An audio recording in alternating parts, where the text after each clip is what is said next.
Let me get to the WFAN legend. I call him that because he's still on the fan on Saturdays, and people love him, of course.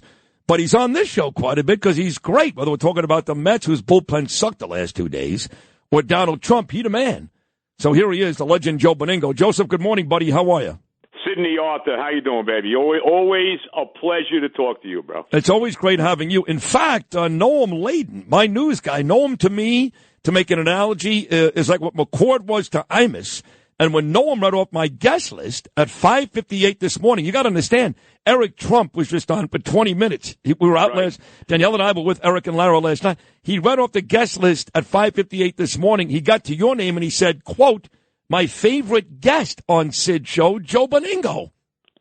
Wow. How about we that? Appreciate it. I don't think I'm not quite in the Eric Trump, Lara Trump, category, but I certainly appreciate it. Yes, you are. Of course. Eric and Lara can't go on the fan and talk about the Met bullpen. Yeah, well, I would love to be sitting down talking to them, I'll tell you that. They are great. We went to an event today, by the way, the immunity case coming up in less than an hour from the disaster of a Supreme Court. Yeah, I mean, here's what you're going to put. Let me just say this. Well, I'm going to tell you what's going to I'm going to tell you what's going to happen right now. He's going to get some immunity, not total. Right. That's it. Right. That's it. You think Amy Coney Barrett will go the other way again like she did in the case for the January 6 people? How about that?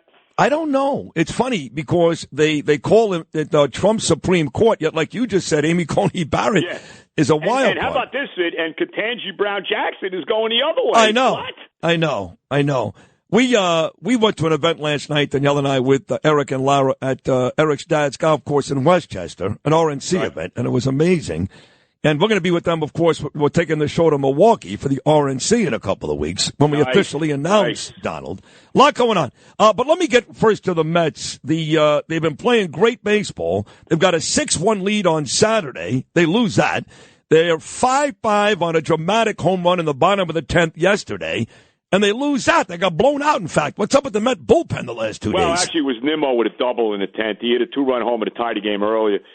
Here's the problem, bro. The bullpen's not any good, and now you take, Edwin Diaz out of the equation with this absurd suspension he got last week, and that really cripples him. I mean, let's be honest about it.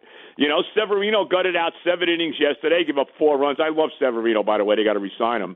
He gutted out 7 innings, and then you get to that bullpen, and it's a complete crapshoot. And when, Hauser actually gave him 2 solid innings, but you knew at some point this guy Testa, or whatever the hell his name is, was going to give it up there when they didn't win the game in the bottom of the 10th, when they had a runner at second in a tie game. J.D. Martinez got a big strikeout. When they didn't win there, you knew they weren't winning this game. Their bullpen is in shambles right now.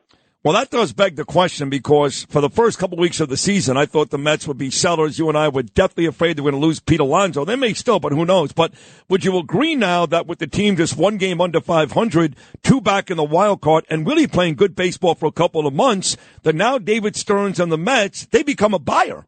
Yeah, no, I don't think there's any question. I mean, they're right in the mix. Look, they were 16-8 in the month of June. They basically, every offensive category in the National League in that month, they were number 1. Guys are red hot. I mean, and I think one of the biggest keys, Sid, is the 2 young guys, Vientos and Alvarez. I mean, these guys Vientos has really solidified at third base. He got a big double yesterday to get them back in the game when they were down 4-0 with 2 out, a 2-run double. Alvarez may be their best player. I mean, not only the way he's hit, but also the way he's handled the pitching staff. They wax poetic, the starting pitchers do about him. Nimmo's been red hot. Lindor, since he moved to the leadoff spot, has been hot. So they got some things going, bro. They definitely do. And right now they're only a game under 500, and they got a very favorable schedule now. They play Washington 4 games. They play Pittsburgh, Washington again.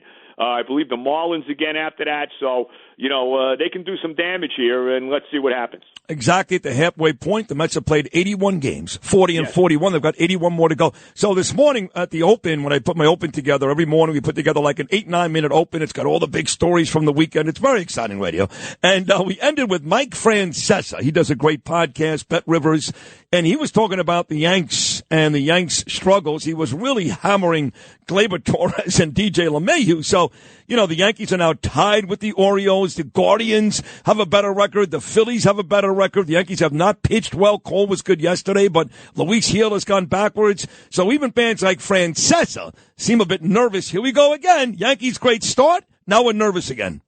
Yeah, well, I mean, look, I know LeMahieu and Torres had big games yesterday, but look, they split a 4-game series with the Blue Jays, who were not great. They haven't won a series in a while. I mean, you got to go back a ways to the last time the Yankees actually won a series. And let's be honest, bro, you get by Soto and Judge right now in that lineup with Stanton hurt and Rizzo out.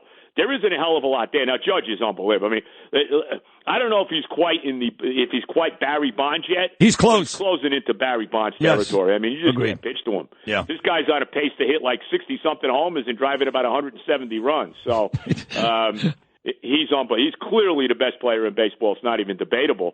But you get by those two guys, and there's not a lot there in that lineup right now. I'll tell you that. You know, the Knicks added Mikal Bridges. That was huge. We know that. They re-signed Anunoby. And I was convinced a couple of days ago they were the second-best team in the East with a chance to beat Boston. But I got to tell you, the 76ers, the last couple of days, re-signed Maxey. They bring in Paul George. I watched George in Los Angeles last year. He's not the George of Indiana 10 years ago. He's still a damn good player. And Embiid is still there, and the Knicks really struggled with Philadelphia last year. So the question is, with George going to Philly, Bridges to the Knicks, are the Knicks clearly number 2, or is there a good battle between the Knicks and the 76ers? Let's be honest about this. Joel Embiid, you could tell me till the cows come home how great he is.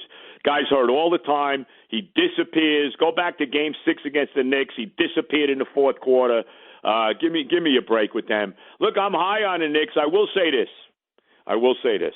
Okay, Anunoby was terrific for the Knicks, but this guy's hurt all the time. And by the way, can I say this too? The salaries in the NBA are a disgrace. When a guy like OG Anunoby, who's probably going to miss 30 games next year with injury, and let's be honest, his injury in the Indiana series cost him the Indiana series, there's no question about it. When OG Anunoby can make as much money as Aaron Judge or an NFL franchise quarterback, something is wrong. I agree. $43 million a year, $213 million. Isaiah Hartenstein, I want him back.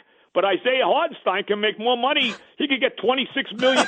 Isaiah Hartenstein, $26 million a year with Oklahoma City. He could only get about 18 or 19 with the Knicks. Yeah. Knicks need to address that situation because Mitchell Robinson's another guy. You know, he's missing 50 games next year. No, I'd rather have Hartenstein than Mitch. I mean, there's no question about that. No question about it. Yeah. So one more. So we covered the Mets, the Yankees. We talked about Eric and Lara. We covered the Knicks.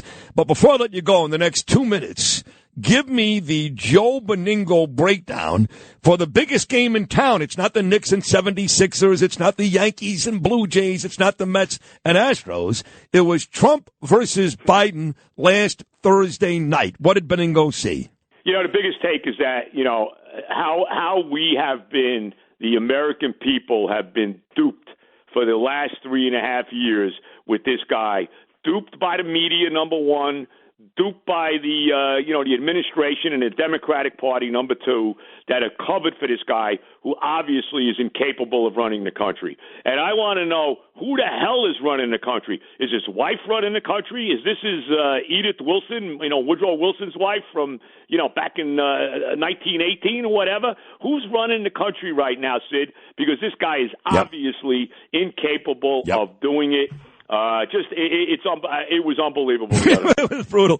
Hey, Joe, I had to get John to talk about it. I'm going on vacation after tomorrow. I'll be back next week. Where you going on vacation? Israel again? No, I'm going to see my mother upstate. But we'll get you back on next week, okay? Because we love you, and my listeners love you, and my coworkers love you. So we'll do it again next week, okay, buddy? Sid, God bless. All the love. Happy 4th of July. The best holiday. And let's not forget, God bless America. What else can I say? Have a great week, bro.